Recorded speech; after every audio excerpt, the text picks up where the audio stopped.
Hello Maxime, comment tu vas? Salut Steve, ça va et toi? Ça va, ça va. Merci beaucoup d'avoir accepté mon invitation sur le podcast. Je suis ravi de t'avoir. Merci beaucoup, merci à toi de me recevoir. Trop cool. Est-ce que tu pourrais te présenter rapidement, s'il te plaît? Bien sûr, je m'appelle Maxime, j'habite à Bordeaux, j'ai 29 ans et je taffe chez Asphalt, moi en ce moment depuis 2 ans et demi et ça fait 7 ans, 6 ans que je fais du CRM maintenant. Ok, ok, trop bien. Et du coup, c'est quoi exactement ton rôle chez Asphalt? Alors je suis responsable CRM en français, sinon CRM manager. Et Ouais, voilà, en fait, chez Asphalt, j'ai pour charge tout ce qui touche au CRM et à la rétention et forcément à la data. Donc principalement, c'est gérer tous les canaux extérieurs de la marque en dehors de tous les canaux d'acquise. Donc principalement, ça va être l'emailing et le push web, pas de push notif parce qu'on n'a pas d'app. Euh, Grosso modo, ça revient à coordonner et à créer toute la stratégie CRM qui touche à l'activation et à la rétention d'asphalte. Donc ça, c'est vraiment ouais, purement du CRM. Il y a évidemment une grosse partie data qui est d'analyser tous les comportements des clients, leur LTV, comment ils interagissent avec nous, quelle est leur fréquence d'achat, ce genre de choses, hein, ouais. qui nous permet évidemment de créer la meilleure stratégie. Et puis, le dernier point, c'est un peu de créer d'être en charge des projets transverses au sein d'Asphalt, forcément des sujets pour moi qui touchent évidemment la rétention, mais de créer les synergies entre différentes équipes et différents départements pour mettre à bien ces projets un peu structurants, comme par exemple toutes nos opérations de stock qui impliquent Ouais. la logistique et la technique, ou bien tout le programme de fidélisation qui va faire impliquer tout le service client, l'équipe produit, l'équipe style, ce genre de choses, puisqu'on développe nous-mêmes nos gifts. Donc voilà, c'est un truc un peu assez large, mais Ouais. qui est beaucoup autour de la gestion de projet, de la data et de la stratégie, quoi. Ok. Donc ouais, pour ceux qui ne savent pas, Asphalt, c'est une marque de sap. Euh, Ouais. et vas-y, Alors vas-y, ouais, vas-y. pardon, je peux Tu te la préviens. présenter. J'avoue, Tu... Ouais. j'ai pas présenté Asphalt. Vas-y. Asphalt, ouais, c'est une marque de sap. Initialement que pour hommes, mais maintenant pour hommes et pour femmes. Qui a pour ambition un peu d'essayer en tout cas de participer à remettre un peu cette industrie sur les rails, hein, parce que il y a une vidéo bien connue d'Asphalt qui disait que l'industrie était partie en vrille. Mais Ok. en vrai, c'est vrai, hein. Donc voilà, on n'est pas tout seul à le faire évidemment, mais on fonctionne en précommande, donc on ne produit que ce qui est commandé. Voilà, on fait des Ouais. campagnes, on fait des campagnes de vente sur un pull par exemple, ça va durer 30 jours, et puis à la fin, on va stopper la campagne, il sera plus disponible à la vente et on va transmettre aux usines uniquement ce qu'on a produit afin Ouais. de livrer uniquement les acheteurs et de ne surtout pas surproduire parce que Tiens. c'est ça qui est très très polluant. Et le deuxième gros aspect d'Asphalt, c'est la co-création, c'est-à-dire que euh, en fait c'est beaucoup plus simple de créer les bons produits pour les gens si on leur demande ce qu'ils veulent. C'est Donc en clair. fait on essaye de co-créer tous nos vêtements avec nos clients. On leur demande plein de choses, hein, quels vêtements ils veulent, parfois tout simplement, on leur fait plein de propositions et puis en fonction des votes, en fait, on ajuste nos plans de collection comme ça.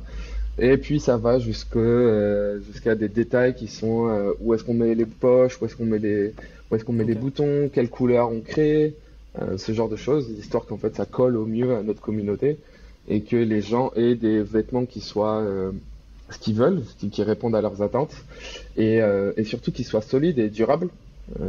Parce que c'est aussi ça qui fait énormément polluer, hein, c'est que Ouais. on achète très très vite un t-shirt par an, alors alors que normalement un t-shirt il faut que ça dure plus que ça C'est clair. pour contrer un peu cette fast fashion. Donc c'est un peu la mission et l'ambition d'Asphalt auquel on est tous contents de participer. Ouais, non, non, c'est super intéressant et j'aime beaucoup l'approche de répondre à un problème. En fait, tu demandes à ton audience quel est ton problème. Bah, j'ai besoin d'un t-shirt comme ci, comme ça, un jean comme ça, parce que j'arrive pas à trouver ça justement dans le commerce. Et ben écoute, on a une solution pour toi, on a ça. Ça te dit, bah ouais, carrément, ok, bah, on le produit. Et une fois que le mec s'est engagé en fait sur le produit, c'est difficile pour lui de dire non, à moins que sur le coup, il n'ait pas l'argent pour le faire. Mais le mec, s'il s'est engagé, s'il disait son produit pour lui, en fait, il n'y a pas de raison qu'il ne veuille pas, quoi. Ouais, exactement. C'est une vraie réponse à un problème. Et il y a un espèce de travail aussi pour changer les mentalités, parce que on est très vite dans l'instant présent où, en effet, à l'instant T, il est plus simple d'acheter un t-shirt à 10 euros et qui te fera 6 mois, tu vois, parce que tu vas le laver 2 fois, il va partir en vrille, et voilà. Ouais, Alors en effet, c'est des paniers qui sont plus élevés, mais qui te durent aussi plus longtemps. Donc en bien fait, sûr. c'est assez difficile aussi. C'est le vrai travail, c'est de montrer aux gens que la durabilité d'un produit, elle est aussi bonne pour le portefeuille. Tu vois. Ouais, Et là est le vrai enjeu, parce qu'on essaye de créer des produits qui durent dans le temps. On aime à dire qu'ils durent une vie. On aime aussi à dire que on essaye de créer des fringues que toi tu pourras filer à tes enfants parce qu'ils seront encore en un excellent état. Et ouais, ça va vraiment à l'opposé de ce que fait aujourd'hui la fast fashion. ouais, Voilà, c'est la vraie ambition, c'est de répondre à un problème, de créer ce que les clients veulent c'est et clair. de créer des vêtements robustes et durables. Voilà. Mais toujours en fonction de ce que le client veut. La co-création est importante. Et vraiment, le client est un peu roi chez Asphalt. On essaye de tout faire pour lui, quoi. Ouais. Non, non, c'est super intéressant. Et puis il y a une partie aussi un peu écologie finalement, tu vois. Tu surconsommes pas, tu surproduis pas, tu fais que ce qu'il y a. Enfin, tu produis seulement le nombre d'articles qu'il faut et ça Mm. évite pas mal de soucis. Donc, surtout avec les temps qui courent, je pense que c'est une bonne chose. Ouais, ouais, il y a un vrai truc, il y a un vrai truc d'écologie pour éviter la Ouais, surconsommation, la surproduction. Et surtout, enfin finalement surtout la surproduction, puisque la surconsommation ça dépend surtout des consommateurs, mais ouais, c'est clair. il y a cette ambition de ne dire on ne produit que ce qui est demandé, que ce qui est acheté. Ouais, Alors évidemment on n'est pas, on produit forcément un tout petit peu plus, on produit en général 5% en plus de ce qu'on ok. vend pour Ouais, pouvoir répondre au aux cas où. besoins des échanges et des retours. Parce qu'il faut Ah, ok, ouais, forcément que tu sois capable de pouvoir échanger, hein. T'imagines si tu bien sûr. achètes un C'est pantalon ric-rac. qui finalement te va pas, il faut que tu sois Ouais, en mesure de l'échanger.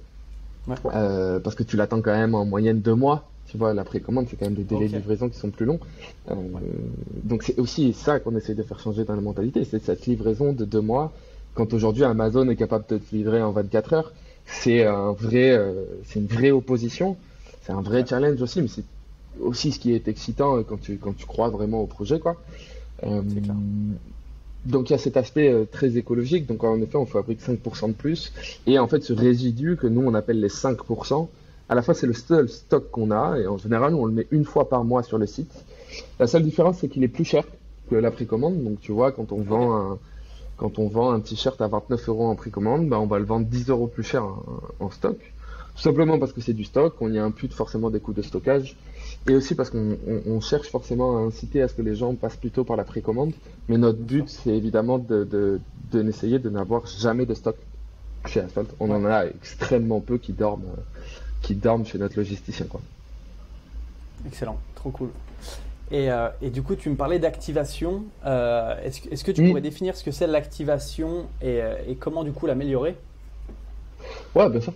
L'activation chez nous, de façon très très brute, c'est quand le département de l'acquisition collecte un lead et le fait rentrer en base. Cette personne-là, on collecte un peu de data sur elle, en tout cas juste les données qui nous permettent de savoir d'où elle vient. Donc, Ouais, est-ce qu'elle vient de Meta? Est-ce qu'elle vient de Typeform, d'un questionnaire? Euh, mais on ne sait pas grand-chose sur cette personne. Et l'activation, ça porte vraiment son nom, c'est d'activer ce lead et de le faire convertir en un client. Donc finalement, de le convaincre de nos produits, de notre mission, etc. Pour l'augmenter, comme on a assez peu de données sur elle et qu'il y a un point qui est assez important, c'est qu'on ne fait pas de code promo. Donc on n'a pas ce levier, nous, de beaucoup d'e-commerçants, qui est de dire ouais. bienvenue sur la marque, et pour ton premier achat, on te file moins 10%. Ça, on l'a pas. Et parce qu'on ne veut pas le faire, tout Voilà, simplement. c'est parce que vous voulez pas le faire, quoi. Ouais, Ouais, c'est une vraie histoire de valeur, bien sûr.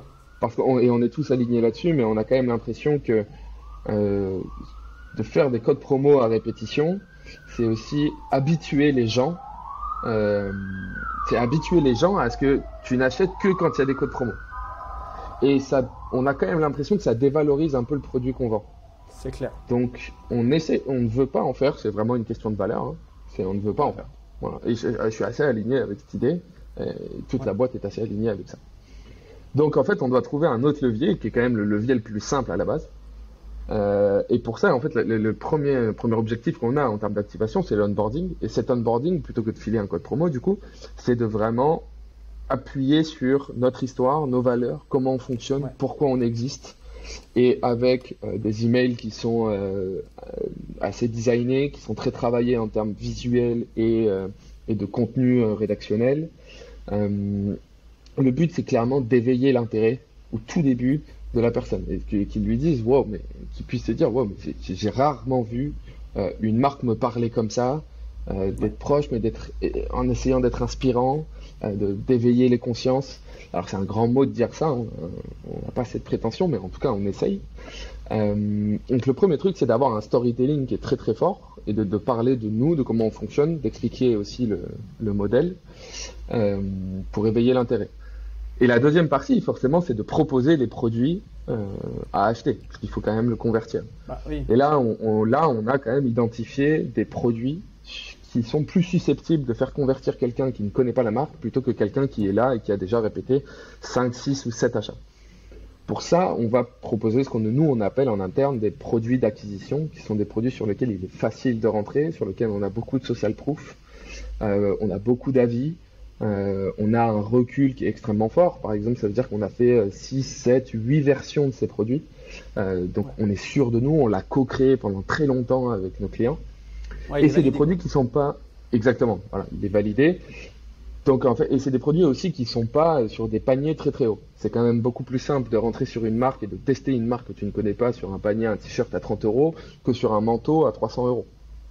Ouais. Donc c'est plutôt ces produits-là qu'on va proposer pour convaincre avant de faire rentrer ces gens dans un cycle de communication plus classique où on va l'exposer en tout cas à tous nos lancements qui peuvent être des lancements parfois d'acquisition mais parfois de produits qui sont un peu plus de niche.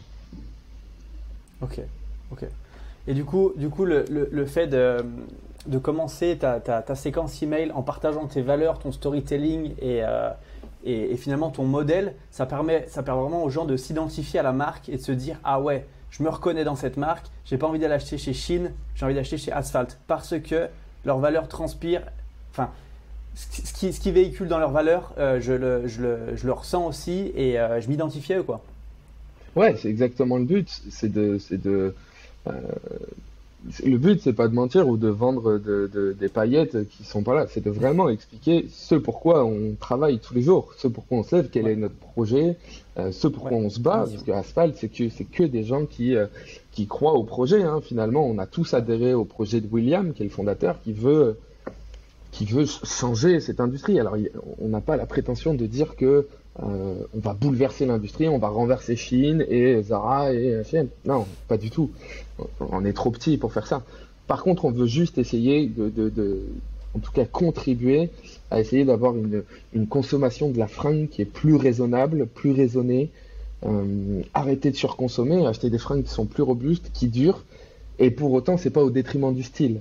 Et pour ça, on a ouais, un ton qui est bien à nous, on a un ton qui est facilement identifiable, on a une identité visuelle qui est facilement identifiable, et sur tout ça, on essaye d'être marquant. Donc en fait, toute l'image de marque que le marketing crée derrière est vachement importante pour essayer d'avoir de l'impact derrière quand on va chercher à convaincre. ouais. Non, non, c'est super important de montrer ses valeurs, de parler de tout ça quand tu onboard finalement un client parce que pourquoi il te ferait plus confiance à toi qu'à quelqu'un d'autre. Vous avez un positionnement qui est vraiment différent, tu vois. Donc, à la limite, tu vois, ok, mais s'il y a deux boîtes qui font plus ou moins la même chose, pourquoi toi que l'autre, si ce n'est le prix, tu vois. Si derrière, tu n'es pas capable de dire, bah, on fait de la bonne qualité, on fait du bon, tu vois, c'est important de dire pourquoi et d'expliquer pourquoi Ouais, tu es ouais, différent finalement. évidemment, il y a ce truc aussi, parce qu'il y a d'autres boîtes, hein, évidemment, qui fonctionnent sur le même modèle que nous, avec les mêmes arguments, etc. Et c'est très bien que c'est très très bien que ces boîtes existent, parce Ouais, pareil, elles participent à ce grand projet qui est d'essayer de changer un peu cette industrie. Donc finalement, nous, on est assez contents qu'elles soient là. Maintenant, il faut quand même trouver un moyen de se différencier. Et se différencier, on va le faire sur un ton, sur une conversation qu'on va essayer d'humaniser au possible, On va essayer d'être assez proche des gens dans nos propos, d'avoir un truc assez visuel, d'être assez droit au but. Voilà, ça reste une stratégie évidemment marketing, mais qui est quand même ancrée dans du réel et du vrai, quoi. Ouais. Non, non, c'est clair, c'est clair. D'ailleurs, c'est marrant ce que tu dis parce que justement, j'ai attaqué à faire des analyses d'emails de boîtes e-commerce et du coup, il y a Asphalt sur la liste et Ah j'ai yes. analysé le premier email que vous avez, le premier email que vous avez envoyé et du coup, j'ai adoré. Donc, je le Ouais, partagerai à l'occasion. on essaye d'avoir surtout au début, d'avoir des objets Ouais, qui remontent un peu, ouais. Ah bah ouais, ouais, ce genre de choses. c'est clair. Ah bah tu le vois tout de suite, hein, l'objet de toute façon, dans ma boîte mail, je dis c'est quoi ça? C'est quoi ça? Et en fait, Mais tout direct, ça, c'est lié t'es à, piqué, ta curiosité, elle est piquée. en fait, tout ça, c'est lié finalement à des tests hein, qu'on a fait. On a testé plein de choses. On a testé des objets qui Bien sont sûr. très conventionnels, jusqu'à des objets Ouais. qui sont un peu what the fuck. Ouais. Rodolphe, le CMO, avait plein d'idées farfelues, qui est rigolo de tester. Et c'est aussi ça qui est cool chez Asphalt, c'est qu'on se met pas trop de limites, voire même aucune, Ok, à ce qu'on peut faire tester. trop Et bien. c'est ça qui est super, quoi. Ouais, ça te permet de voir finalement, de voir ce qui marche et ce qui ne marche pas. T'es pas encadré dans une petite chose, non? Tu peux vraiment voir assez large et te permettre ouais, de tester ce qui marche, quoi. Tester ce qui marche. Ok, ok, trop cool. Du coup, tu parlais aussi d'activation, pardon, de rétention tout à l'heure. Tu disais que tu étais sur plusieurs sujets. Est-ce que tu peux nous Mm. parler un peu de rétention? Et justement, c'est un sujet qui est assez important en email marketing e-commerce. Comment augmenter la rétention? Et est-ce que tu peux nous expliquer déjà ce que c'est, s'il te plaît? Ouais, bien sûr, bah, ouais, la rétention, c'est tout un sujet, c'est une part très C'est la base. importante, hein, je pense, dans toutes les boîtes, chez tous les commerçants. Bah, concrètement, la rétention, c'est une définition assez simple, hein, c'est la capacité à retenir tes clients, à les faire revenir, à les fidéliser, à ce qu'ils répètent finalement leur achat. Hein. C'est pas pour rien qu'on regarde un repeat rate. Euh, c'est cette capacité à Ouais, retenir et derrière ça, il y a quand même une capacité à satisfaire. Donc, quelqu'un qui est satisfait revient. Il faut aussi trouver les leviers pour le faire revenir. Donc, c'est au-delà de ça, de le faire revenir, c'est aussi d'augmenter sa LTV parce que euh, plus il augmente sa LTV, plus c'est quelqu'un qui devient rentable quand tu le mets face au coût d'acquisition qu'il t'a coûté. Alors que si c'est organique, forcément, c'est tout tu peux bénef. expliquer, tu, tu- tu Ouais. peux expliquer ce que c'est la LTV, s'il te plaît? Ah, pardon. La LTV, c'est la lifetime value. Alors, nous, on a une définition très simple, c'est le montant dépensé global du client tout au long de sa vie avec nous.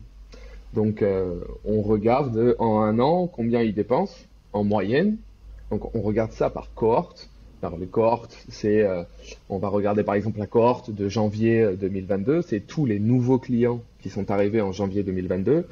On va regarder à 6 mois plus tard quel est leur LTV, à savoir combien ils ont dépensé en 6 mois. Et on va comparer cette Ouais, LTV par cohorte pour savoir si on a des cohortes qui sont plus ou moins meilleures que les autres. Et en face de ça, en face de chaque cohorte, on va mettre le CAC en face. Le CAC, c'est le coût d'acquisition, qui varie forcément en fonction des saisonnalités.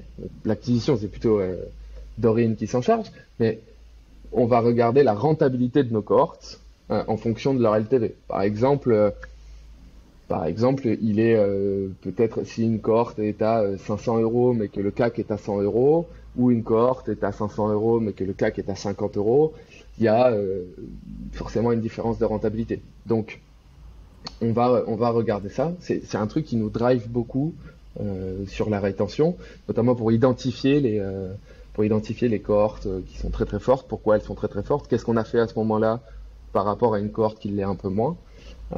Donc on analyse énormément ce genre de choses en rétention. Et comment l'augmenter, tu me demandais, bah il y a un truc, c'est d'identifier donc du coup les populations. Tu vois un truc qui ressort beaucoup chez nous, c'est que on a été créé en 2016. Entre les clients qui datent de 2016, 2017, 2018, c'est des early adopters. On va avoir beaucoup plus de facilité à les retenir que des clients qui sont arrivés en 2020, 2021, qui nous ont connus quand on explosait un peu plus. C'est deux types de clients qui sont différents, qu'il faut absolument traiter différemment. Pour ça, il y a un truc très très simple. Euh, on co-crée nos vêtements avec nos clients. On co-crée ce qu'on veut faire avec nos clients et ce qui leur manque avec nos clients. Donc en fait, il y a un truc très très simple, c'est je leur envoie des questionnaires en leur Ok. disant, voilà, il y a ça qui a changé sur Asphalt ces derniers temps. Les précos sont devenus un peu plus longs. Qu'est-ce que vous en pensez? On a changé notre identité visuelle. Qu'est-ce que vous en pensez? Et en fait, avec tous ces retours, tu vois les différences entre les populations, entre les cohortes, en tout cas, par année par exemple, et ça va te permettre Ouais. de proposer différentes choses à différentes populations. Donc, ce truc-là, finalement, c'est un peu de la segmentation mais qui va un peu plus loin et qui fait hors data. Et après, évidemment, t'as la data. Et pour augmenter la rétention de manière un peu plus globale, c'est pour proposer les bons produits. Il n'y a pas trop de secrets. À la fin, si tes Ouais. produits sont pourris, ça va vite se savoir quand même. Il faut identifier quand même les canaux préférentiels. Et la pression email, certains ne fonctionnent qu'avec la newsletter, tu vois, ils n'achètent que via ça. Ok. Certains ne Ouais. l'utilisent pas et se baladent sur le site. Il faut savoir l'identifier et adapter la pression email en fonction. Euh, il faut récompenser. Il y a un truc qui ressort vachement, c'est qu'il faut savoir récompenser. C'est pour ça qu'on est en train de mettre en place un programme de fidélisation. Euh, on est en train de mettre en place tout un système de gift qui va nous permettre de récompenser ces gens. Parce qu'en fait, c'est même plus le problème qu'ils soient rentables. Ces gens-là sont ultra rentables, donc il faut juste savoir les garder. Donc, il y a une forme Les remercier, ouais. euh, de récompense par des remerciements, ouais. Et cette récompense et ce remerciement a quand même un déclencheur. Ça déclenche quand même un sentiment d'unicité, d'être quelqu'un de particulier pour la marque, et en fait Ouais. d'humaniser C'est clair. une relation. Il y a souvent un fossé entre quelqu'un et une marque, puisque c'est une personne humaine et une personne finalement morale, une marque. Si, le but, c'est de quand même réussir à réduire ce fossé, de créer une vraie relation, une vraie conversation. Alors c'est très C'est idyllique clair. de le dire comme ça, mais il faut réussir à réduire finalement ce fossé. Il faut beaucoup demander, on demande énormément l'avis de nos clients, tu vois, je t'en parlais tout à l'heure, mais pour chaque Ouais. produit qu'on envoie, pour chaque produit qu'on crée, par exemple, on a un process qui est de demander, envoyer un questionnaire de satisfaction 4 semaines après réception du produit, Ok. et après, on envoie un questionnaire 2 ans après. 2 ans plus tard, on Ok. envoie encore un questionnaire Carrément. parce qu'on a besoin de savoir aussi comment dure le produit dans le temps. Donc, si tu achètes un produit asphalte aujourd'hui, dans 2 ans, on va venir te voir et on va te demander, et alors ton jean 2 ans après, où est-ce qu'il en est? Tu vois. Et on veut savoir si tu l'as Ouais. jeté, si tu le mets plus, si tu le mets toujours, comment il a évolué, Pourquoi? si tu l'aimes toujours Ouais. autant, pourquoi, quelle est l'utilisation que tu en as fait. Et sur ça, on a une équipe style qui se base réellement sur ces données pour créer les versions d'après du produit et l'améliorer. Donc on est en constante Ok. amélioration de nos produits. Trop cool. Et puis finalement, le dernier truc qui est un peu plus terre à terre et data CRM, c'est de tester. Il faut tester encore et Ouais. toujours, tester plein de choses. Il n'y a pas vraiment de limite au test si ce n'est l'imagination, que ce soit sur les canaux ou sur les cadeaux, ou sur plein de choses. Donc on teste Ouais, ouais. énormément, on se met aucune barrière, aucune limite. Ouais, carrément. Et du coup, de toute façon, la rétention, c'est intimement lié à la satisfaction client, en fait. Si le client est satisfait, il n'y a pas de raison qu'il parte, en fait. Si tu lui montres que tu le reconnais, si tu le traites comme un VIP, le mec, il va dire putain, trop bien, tu vois, il me traite bien. En plus, il reconnaît que je suis un client fidèle, il m'offre un petit truc pour me remercier. Finalement, tu dis bah trop cool. Après, tu vas en parler à tes potes, tu vas en parler à tout le monde. Oh les gars, achetez là, achetez chez Asphalt, c'est super. Donc, finalement, c'est du bouche à oreille aussi, quoi. Bah, en fait, le but à la fin, c'est ça, moins après tu dépends de l'acquisition, plus tu as de la rentrée organique, plus Ouais, concrètement ton CAC va baisser, ta rentabilité c'est va clair, t'es augmenter. Enfin, rentable. c'est un truc assez, c'est un truc assez mathématique. Ouais, Et le but, en fait, tu te rends compte c'est aussi clair. que chaque étape est méga importante pour pas perdre quelqu'un. Tu vois, c'est vraiment à l'activation, il faut proposer le bon produit, il faut que l'expérience soit parfaite dès le premier achat. À la Ouais, réception du produit, qui est ton premier achat chez la marque, il faut réussir à ce que l'expérience soit incroyable, que ce soit pas un truc que tu vis partout. On essaye de créer cette unicité dès la première expérience. Et derrière, après, c'est de ouais, continuer à alimenter cette personne avec des choses cohérentes. Et que chaque expérience ne soit pas décevante.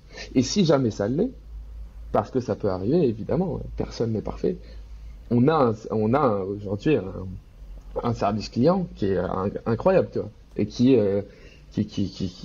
met en place des choses pour les clients qui sont parfois déçus, qui est ouf et qui nous permet vraiment de garder ses clients sur la marque, de continuer à essayer de les satisfaire sans cesse. Mais c'est vraiment ce qui me motive à la fin, c'est que l'expérience du client, que le client, il est ce qu'il veut, que tout se passe bien, que ce soit waouh et qu'il vive la meilleure expérience. Clairement, le patron, c'est le client. Ouais. Non, non, carrément.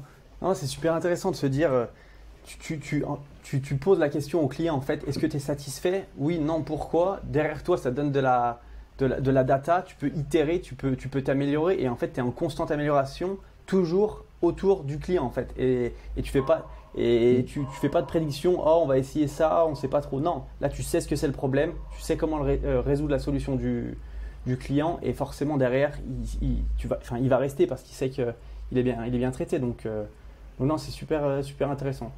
Et du coup, est-ce que tu as des séquences email ou des types de campagnes qui permettent d'augmenter justement cette rétention client et comment tu t'organises toi chez Asphalt? Ouais, bah, je peux te donner quelques exemples, hein. On a évidemment des flows d'automation, hein, qui partent et qui ont Ouais, pour but évidemment de- de- d'augmenter cette rétention. La vérité, c'est que ouais, la rétention, elle commence dès l'onboarding. Donc, c'est un des trucs qu'on essaye de ouais, travailler le plus, c'est le début de ton expérience avec la marque. Donc, cet onboarding, pour nous, il est méga important. Et on a réalisé vraiment des dizaines et des dizaines de tests dessus, des séquences d'emails à 5 emails, à 8 emails, à 11 emails. Là, en ce ok, moment, avec Benjamin, on a envie de tester une séquence email de 30 jours, juste sur l'onboarding. On se met pas trop de limites, mais cet onboarding-là, il faut qu'il soit absolument parfait. Il faut continuer à le ouais, tester en permanence pour avoir la meilleure expérience dès le début. Parce que ça conditionne réellement ta rétention future. c'est clair. Cet onboarding, on y met une attention particulière. L'autre chose qui est assez importante et qu'on est en train de mettre en place, c'est pour augmenter cette rétention, il faut capter le moment de la livraison. Parce que tu commandes, tu attends 2 mois, et pendant ces 2 mois, on Ouais, va essayer de te parler, mais on va essayer aussi de pas trop t'embêter. Et au moment où tu reçois ta commande, là, on va essayer de te dire, alors comment ça s'est passé? Tu as reçu ton produit, qu'est-ce que tu en penses? Tu as acheté un t-shirt, t'en es satisfait? Et peut-être que d'ailleurs, tu devrais prendre le pull. Tu vois. Et une fois qu'on a ouais, capté ce moment, c'est le trigger qu'on va mettre en place, c'est le trigger de capter ce moment-là. On va pouvoir déclencher une nouvelle séquence d'email qui va parler du produit réceptionné, qui va non seulement demander l'avis, mais qui va parler de ce produit et qui va mettre en avant de nouveaux best-sellers ou de nouveaux produits qui puissent être potentiellement en concordance avec le produit que tu as acheté. Donc il y a un vrai ouais, système de ouais. personnalisation derrière. Si tu as acheté un jean, on va essayer de te mettre des sneakers dedans pour que ça aille bien avec ton jean. Si, je Ouais. sais pas, tu as acheté une chemise, on va plutôt te mettre le jean avec. Ce genre de choses. Donc on va essayer de le personnaliser au maximum. Mais ce moment de la livraison est méga important. L'autre chose qui marche, et pour un truc qui marche très très bien sur la rétention, alors c'est assez étonnant, mais c'est le stock qui fonctionne très très bien sur la rétention. Ok, Cette population de rétention, elle est très attachée à ce système de précommande, mais de temps en temps, elle aime avoir ses produits rapidement. C'est assez rigolo, mais ces délais de livraison, forcément, dans la société dans laquelle on vit, où tout est très tout vite. spontané, tout est tout vite, tout direct, Ouais, parfois ça dénote un peu euh, de devoir attendre 2 mois pour avoir ton produit. Donc une fois par mois, c'est un quand point de on... friction Ouais, ça. exactement. C'est un point de friction qu'on essaye de minimiser au maximum. De Alors, réduire. Ouais, tous les départements se battent de fou pour réduire, hein, ces temps d'attente. Évidemment, on sait que c'est long. Nous-mêmes, quand on commande dessus, on trouve ça long, on va pas se mentir, parce qu'on a hâte de recevoir ouais, notre produit. Mais, euh, bien sûr. mais voilà. Et du coup, quand on fait ces petites opérations de stock, les gens qui connaissent bien la marque et qui sont convaincus par cette marque n'ont pas de mal à rajouter un tout petit peu plus pour avoir leur produit très très vite. Mais pour autant, ça ne veut pas dire Ok. qu'ils abandonnent la précommande. C'est assez rigolo de voir c'est assez rigolo de voir ces comportements. Alors tout en sachant que quand il y a tout ce qui sort en stock n'est pas une nouveauté puisqu'elle a été vendue en précommande avant. Mais et ça permet aussi à des gens, par exemple, par exemple, t'as acheté un t-shirt 29 € pour tester la marque. Et ben en fait après on va mettre le t-shirt en stock. Et là tu te dis le t-shirt il est ouf et je vais en prendre deux de plus en stock et je les ai tout de suite. Mais tu as commencé ton expérience en précommande. On essaye de pas mettre trop en valeur le stock parce que c'est pas notre modèle, c'est pas ce qu'on veut faire Ouais, à long sûr. terme. C'est la précommande. Et majoritairement, les gens rentrent par la précommande et sont quand même malgré tout séduits par le modèle, même si c'est assez long. Donc voilà, la petite anecdote, c'est que les clients fidèles aiment bien le Ouais. stock malgré tout, même si c'est un peu plus cher. Ouais, non, comme quoi les deux marchent, la précommande marche, mais le stock aussi, et ça dépend vraiment de l'expérience qu'ils ont eue en fait avant. Et si tu arrives à leur apporter une expérience qui est incroyable, la rétention forcément augmente et derrière ta croissance, donc c'est cool quoi. Ouais, ouais, plus t'as de nouveaux clients, plus tu t'as de la rétention, plus tu conserves un repeat rate qui est OK, avec une base Ouais, cliente qui augmente, forcément tu accompagnes la croissance. La rétention, elle est primordiale, je pense, en tout cas dans notre business et en tout cas chez Asphalt, elle est primordiale dans la croissance. C'est hyper important de bien faire attention à cette rétention. Et évidemment, c'est tout autant important de faire rentrer des nouveaux clients qui vont venir bien sûr. nourrir la rétention après. C'est très très en lien. Et aujourd'hui, moi, je travaille énormément avec l'acquisition euh, pour créer un truc très très cohérent là-dessus, quoi.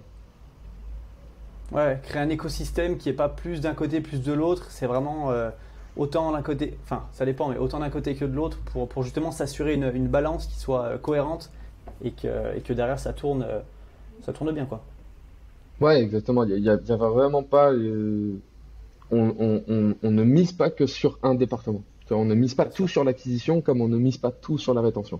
On essaye vraiment de créer un truc qui soit cohérent, de faire rentrer suffisamment de monde en base, d'activer suffisamment, de nourrir cette rétention, et surtout les gens qui sont dans la rétention, de garder ces Ouais, gens auprès de nous.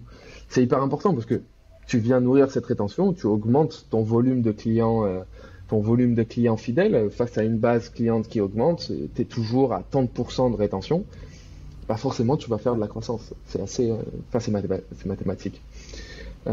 Donc voilà, c'est un peu l'ambition qu'on a, et pour l'instant on n'y arrive pas trop mal. Ouais, tu m'étonnes, si vous étiez 12 il y a quoi, en 2017 et que vous êtes 50, c'est que ça Ah, marche. En tout cas, le modèle est non, validé ouais. et c'est cool quoi.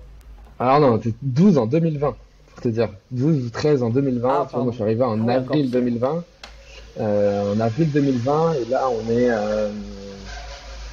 ouais, 50 ou 50, 55. Alors je ne saurais plus exactement le chiffre. Mais C'est une belle, euh, c'est une belle augmentation, c'est une belle croissance, on va dire. Mais on n'a pas C'est- très envie de Ouais, s'arrêter là. c'est une belle.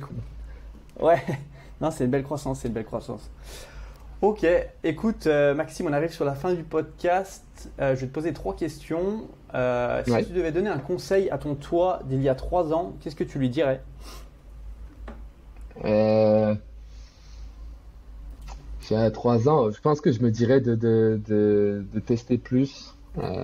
Ok, Il y a vraiment ça, c'est-à-dire? de tester plus, de foncer, foncer, de ne Ok, pas mettre de barrières, de foncer, de pas mettre de barrières, d'apprendre toujours plus, de pas être figé sur mes convictions et de tout remettre en cause en permanence. Je pense que c'est ouais. comme ça qu'on optimise au final. Ouais, puis c'est comme ça qu'on apprend surtout, quoi. Non, je suis absolument aligné avec Mm. toi. Trop cool. Et du coup, c'est que tu te vois dans 3 ans, où est-ce que tu vois Asphalt et toi dans 3 ans, 150 personnes, 200 personnes? Euh, Asphalt dans 3 ans, Asphalt dans 3 ans, ce sera plus gros que Nike, tu verras. C'est licorne, quoi. Non, non, non. Je pense que dans 3 ans, j'en sais rien en vrai. Le Il y a truc de très l'ambition important, déjà, il y a de l'ambition. c'est que je m'amuse. Et tant que je Ouais, m'amuse, bien sûr. c'est ce qui compte. Euh, Dans 3 ans, ça se trouve, je serai plus chez Asphalt et ça se trouve, je serai toujours chez Asphalt, j'en sais rien. En tout cas, je pense Ouais, très sincèrement qu'Asphalt sera 2 à 3, 4 fois plus gros dans 3 ans. Euh, ok. Simplement parce que ce qu'on propose aujourd'hui est vraiment cohérent avec l'époque, Y a rien de décorrélé, c'est pas déconnant du tout. Donc j'ai aucun doute sur la croissance d'Asphalt mes prochaines années. Et quant à moi, j'en sais rien. Rappelle-moi dans 3 ans, je te dirai où je suis. Bah écoute, on fait comme ça, on book. Je t'envoie On fait ça. une invitation sur Google Meet. Ok, trop On bien, fait trop ça. bien. Ok, ok. Et du coup, où est-ce qu'on peut te retrouver si on souhaite te suivre? Et bah, tu peux me retrouver sur LinkedIn. euh, et puis après, tu peux me contacter sur un site que j'ai créé il y a pas longtemps qui parle de délivrabilité email. Il y a un petit formulaire. Si t'écris, ça arrivera directement dans ma boîte mail. Sinon, sur LinkedIn, c'est très bien. Ok, top. Je mettrai tous les liens dans la description du coup.